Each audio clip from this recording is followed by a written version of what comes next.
Finale di Under 13 femminile di Vicenza che si sono giocate domenica scorsa a Cavazzale. In campo le migliori società dell'anno per quanto riguarda l'Under 13.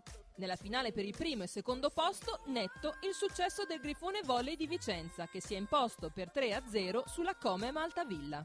Una gioia immensa, una grande gioia veramente. 2 anni di lavoro con queste ragazzine, palestra, allenamenti, gare, amichevoli, tutto veramente... non so dire altro. Grande entusiasmo non soltanto per l'allenatore ma anche per le atlete, contentissime per la vittoria. È stata una sfida stupenda, gli avversari erano molto forti diciamo, però dopo un po' avevamo molta paura e all'inizio del primo set avevamo molta paura, dopo però ci siamo un po' scaldate. Abbiamo mostrato la grinta del Grifone. Questo è un marchio non da poco. Per il Grifone di Vicenza il primo posto provinciale in Under 13 è un risultato prestigioso. Questa squadra puntava ad entrare fra le prime 4 della provincia. Sinceramente il nostro obiettivo era cercare di arrivare nelle prime 4. Un sogno arrivare nei primi. Una volta che ci siamo trovati a superare i turni ci abbiamo provato e è andata così. Secondo piazzamento per la Comem di Altavilla Vicentina, società che si conferma ai vertici provinciali in ambito giovanile e femminile. Ci siamo incontrati già 2 volte in campionato, questa è la terza volta, sono nettamente più forti di noi.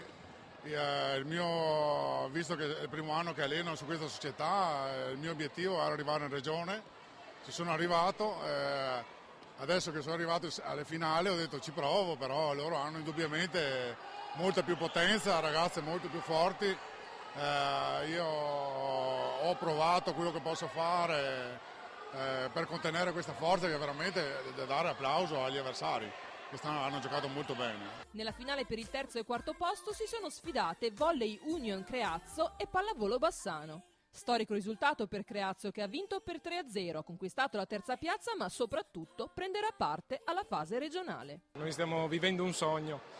Non pensavamo né di arrivare nel nostro girone, di arrivare dove siamo arrivati, adesso essere qua per noi è straordinaria questa cosa, per cui fare il regionale per noi è qualcosa di sicuramente irripetibile. In ogni finale giovanile Bassano del Grappa non manca, questa volta però è arrivato soltanto al quarto posto che sta un po' stretto alla società, come ci conferma l'allenatrice. Un po' dispiaciuta perché ci credavamo, io per prima ma anche tutte e 13 le ragazzine. Però alla fine hanno alternato dei momenti di gioco belli a dei momenti di blackout, quindi questo un po' sono dispiaciuta perché secondo me se giocavano con le loro capacità, con la loro solita grinta forse era una partita un po' diversa, però alla fine siamo quarte, siamo arrivate fino a qui, quindi è una buona squadra c'è. Il movimento giovanile vicentino continua a crescere nei numeri, mantenendo una posizione di rilievo in Veneto per quanto riguarda la qualità. Diciamo che il giovanile continua a crescere e dà dei buoni risultati. È arrivato anche il momento di consolidare quello che è stato fatto in questi anni qua.